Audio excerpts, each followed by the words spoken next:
তো hello everyone, good morning. সবাই কেমন আছো? আশা করছি সবাই ভালো আছো, আর আমিও খুব খুব খুব ভালো আছি। তো দিনটা ছিল 12ই মে। আমি এসেছি বাবার বাড়িতে, আর বাড়িটা খুব নোংরা হয়েছিল। বাবা মা বাড়িতে নেই বলে ওই যে কথায় আছে না, মেয়েদের অধিকার কোথাও না থাকলেও দায়িত্ব সব জায়গায় আছে। তো বাবার বাড়ি এসেছি, বাবার বাড়ি এসে দেখছি কি বাড়িঘর খুব নোংরা হয়ে আছে। বাড়িতে আসার পরে দেখলাম মানে এমনি থাকানো বড় অসুবিধা হয়ে যাবে সবার। তো আমি ভিডিও করছিলাম, আমার আগে পিছে আমার মেয়ে শুধু ঘুরছিল এদিকে ওইদিকে। তো আমি ঘর মোছামুছি করছি।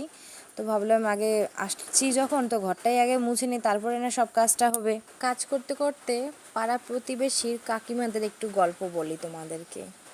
জানো, ওরা নিজে তো কিছু করতে পারবে না, প্লাস তোমাদেরও ভালো দেখতে পারবে না। মানে এতটাই বাজে মন্তব্য ওদের, কি কি বলি আর। তো আমি বাবার বাড়িতে থাকি বলে ওদের অসুবিধা, হয়তো ওরা এটাই ভাবে কি হয়তো শ্বশুরবাড়িতে বনে খেতে পারে না, যার কারণে বাবার বাড়িতে যায় থাকে। তো এটা একদমই না, ঠিক আছে? কারণ আমার বাবার বাড়িতে আমার কোনো ভাই নেই, আমরা তিন বোন আমরা। তো যার কারণে মা বাবাও বাড়িতে থাকে না, বাড়িটা বন্ধ থাকে। তো আমি আমার বাড়ির পাশে দেখে আমি সবসময় আসা যাওয়া করি, বাড়িঘর পরিষ্কার রাখি। আর সবসময় বাচ্চা থুয়ে এইভাবে তো আর আসা যাওয়া করা যায় না। তাই ছেলেদের যখন স্কুল বন্ধ থাকে বা স্কুলের কিছুদিন ছুটি নিয়ে আমি এখানেই আসি, এসে আমি এই জায়গাতেই থাকি। বাড়িঘরও পরিষ্কার থাকে, বাবার বাড়িতেও থাকা হয়ে যায়।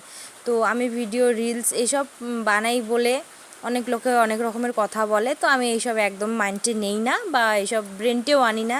আরে মানুষ তো বলবেই না, কারণ মানুষের তো আর মুখ ধরে রাখতে পারবো না।